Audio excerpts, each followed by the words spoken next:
this is a litmus test. Let me put it that way. This is a litmus test for all the state actors to show us Kenyans that they have reasons to sit in those offices and earn the salary that we are paying them. Kenyans are paying them.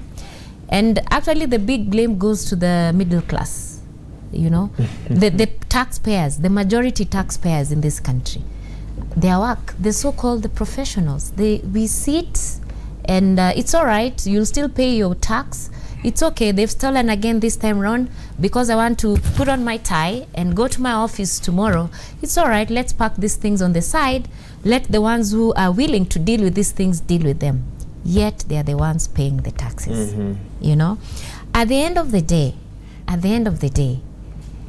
the prosecutors cannot prosecute to the end if the investigation file is wanting. At the end of the day, the judges will not give that ruling that Kenyans are waiting for if the persons arraigned in court are not the real suspects. And if the evidence, number one, and if the evidence presented in court is wanting. So let's leave the court completely out of this equation for now. What role does the legal fraternity play?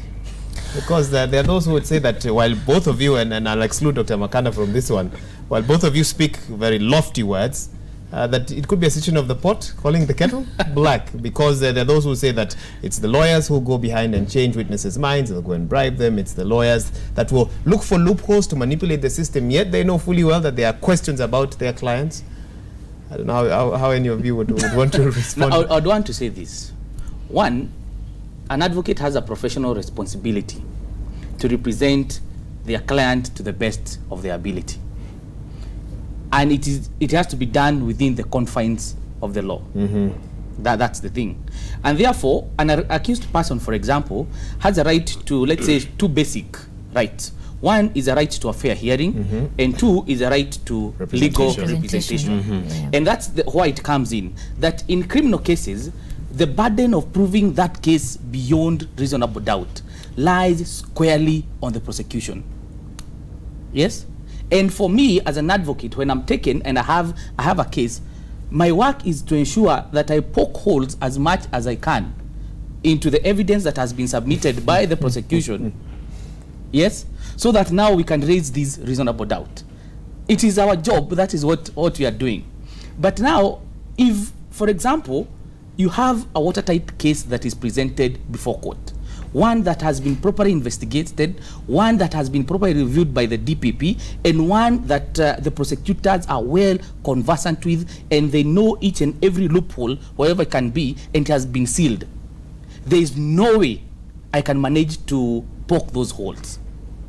So the burden right now, and what we are saying is that it is on the prosecution at this point, the DPP, to ensure that cases that are presented before court are watertight, so that however much the lawyers on the defense side try to poke holes, it is impossible for them to do that. And therefore, you find these cases, I will keep going back to the cases against the 23 at the NYS. They were thrown out at what we call the case to answer stage.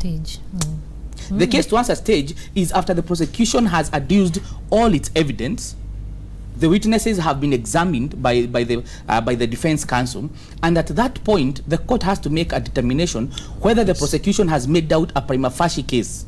A prima facie case is one that you have to, if in the event that you are put to your defense and no proper explanation is given, you can be acquitted at that point.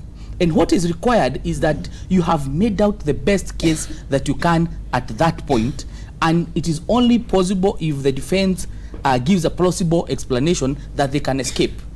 And it is an indictment on the investigations and the prosecution when an accused person is acquitted at the no case to answer stage. What it shows is that there was no evidence, there was no prima facie case that has been established against that person, and therefore it is a failure. And I would call it, every time there is an acquittal at a no case to answer stage, it is a failure on the prosecution.